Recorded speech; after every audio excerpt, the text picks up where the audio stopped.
Kansara DTV news ગુજરાતીમાં આપનું સ્વાગત છે। નજર કરીએ આજના મુખ્ય સમાચારો। અંકલેશ્વર જીઆઈડીસી વિસ્તારમાં આવેલી કેડિલા ફાર્માસ્યુટિકલ કંપનીમાં બપોરના સમયે બ્લાસ્ટ બાદ આગ લાગવાની ઘટના બની હતી।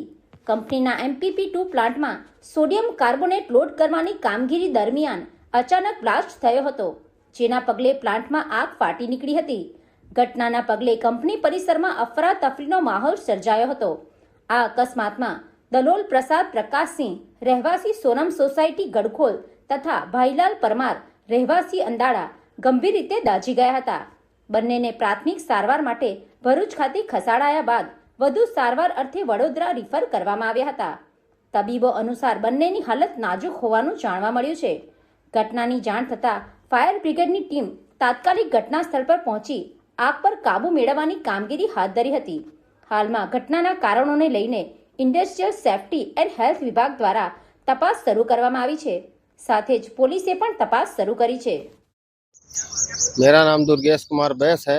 यहाँ केडला फनवा में मेरे जमाई, मैं उनका जमाई लगता हूँ, ददोल कुमार बैस है उनका नाम।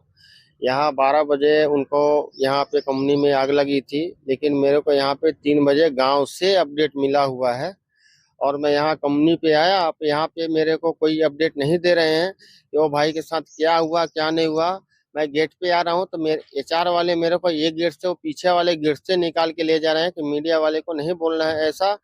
और फिर बाद में मैं वहाँ से मीडिया वाले के पास में आया हूँ। मेरे को अभी तक कोई अपडेट नहीं है कि यहाँ पे क्या हुआ, वो भाई के साथ क्या नहीं हुआ है।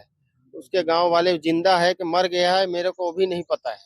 ये लोग कोई अपडेट नहीं दे रहे हैं कि HR वाला भी कोई बोलता है भाई अंदर है, कोई बोलता है बाहर गया है। ये कोई अपडेट नहीं दे रहा है और वो सामने वाली भाई का हमको कोई अभी तक अपडेट नहीं मिल रहा है क्या हुआ है क्या नहीं हुआ है। आपकी क्या मांग? हमारी मांग यही है कि उनको सुरक्षित जगह पे मतलब इलाज कराया जाए। जो भी होता है हमको अपडेट करवाया, जो भी हो उनका मांग पूरा हुआ जाए। जो उनके गांव के रिलेटिव जो है, अपना बेटा है बेटी है, वो सब निकल गए हैं घर से और रात तक पहुंच जाएंगे।